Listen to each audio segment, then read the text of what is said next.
Βρεθήκαμε στην Ομόνια βράδυ, μοίραζαν σε άστεγους και ανθρώπους έτσι πιο περιθωριακούς ζεστό τσάι και κρουασάν. Υπηρετούμε τους ανθρώπους, ελεούμε τους ανθρώπους που είναι στους δρόμους, άστεγοι, ναρκωμανείς, πόρνες.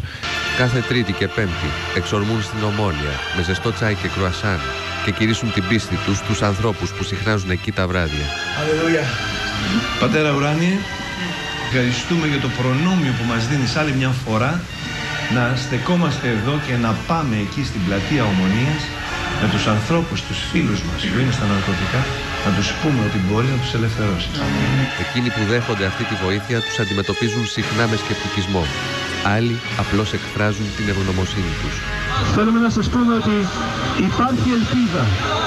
Ελευθερία στο όνομα του Ιησού Χριστού. Εγώ αυτή τη στιγμή σου λέω για όχι δική σου δύναμη, γιατί δεν θα σώσει ο Θεός μέσα σου.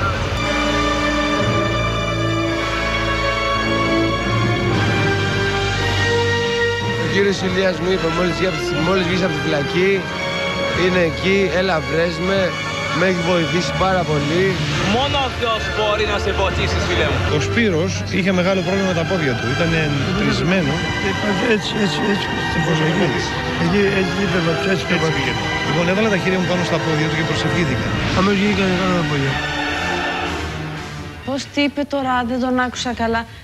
Είναι ένας άνθρωπος που έχει κάποια προβλήματα. Ναι. Είχε πρόβλημα στα πόδια του πριν από μερικά χρόνια. Ήταν πλεισμένα και ήταν έτοιμοι οι γιατροί να τα κόψουν από γκάγκρενα. Έσκυψα εκεί κοντά και έβαλα τα χέρια μου πάνω στα πόδια του και προσευχήθηκα.